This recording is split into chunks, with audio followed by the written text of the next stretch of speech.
कहने का मतलब है कि इसका संबंध जब एसेट से है तो ये निश्चित रूप से है कि एसेट्स आ रहा है और एसेट्स जा रहा है। जो एसेट्स हमारा बिजनेस में आ रहा है, ध्यान देना है ना, जो एसेट्स हमारा बिजनेस में आ रहा है, हम बिजनेस के मालिक है या हम अकाउंटेंट है, मान लो हम ही बिजनेस है, क्या मान के चलना है, हम ही बिजनेस। हम लोग गाड़ी चलाते हैं, ठीक है, तो गाड़ी से तो ट्रेनर के पास जाएगा सीखने के लिए, कार सीखता है या बाइक चलाना सीखता है, तो आपको ट्रेनर कहेगा कि तुम समझ लो कि गाड़ी का बॉडी तुम्हारा बॉडी है। कायल बोलता है तुम अपने बस जाएगा और गाड़ी का बॉडी कहीं से हटा, गाड़ी का अगला चक्का और पिछला चक्का दोनों तुम्हारा ही है, इन्हें कि आगे निकाल दे प्यार से, पिछला उछला दे।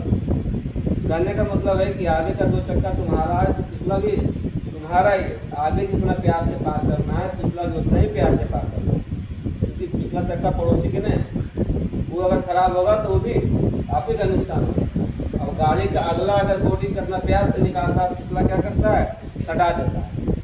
पिछला तो मुश्किल लग रहा है जैसे किसी और का पिछला है, गाड़ी का बॉडी है, पिछला किसी और का है, अगला ही आपका। तो कहने का मतलब ये हुआ कि आप मान के चलिए कि जैसे ट्रेनर कहता है कि पूरा गाड़ी का बॉडी समझिए, आगे से अगर बस भी है उतना बड़ा, तो ड्राइवर क्या करता है, ड्राइवर अगर अगला बॉडी देख रहा है तो पिछला भी देख रहा है।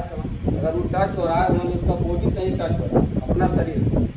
ड्राइवर को सिखाया जाता है ट्रेनिंग में, समझिए कि अगर 10 फीट का गाड़ी है तो आपका बॉडी 10 फीट का है, और गाड़ी नहीं चल रहा है समझिए कि रोड पर आप चल रहे हैं, अगर कहीं भी सटता है समझिए आप सट रहे हैं, ठीक है। तो आप मान के चलिए, ये मत सोचिए कि अगर 2 फीट में हम बैठा है हम तो निकल ही जाएंगे कभी। 10 फीट का गाड़ी आप चला रहे हैं तो उसको तो निकालना है रोड पर, तो वो भी कहीं सटना नहीं चाहिए। तो ऐसे यहाँ पे कहा गया है कि आप ये मान के चलिए कि बिजनेस आप हैं, आप अकाउंटेंट हैं, आप मालिक हैं, आप जो भी हिसाब किताब कर रहे हैं, तो बिजनेस आप हैं, बिजनेस आपसे शुरू होता है, बिजनेस आप ही पर खत्म होता है। जो भी आता है वो आपके पास आता है, जो भी जाता है वो आपके पास से जाता है। तो वाट कम्स इन यानी बिजनेस में जो आ रहा है, ठीक है, क्या हुआ, डेबिट हुआ, और बिजनेस में जो जा रहा है वो क्या हुआ, क्रेडिट हुआ।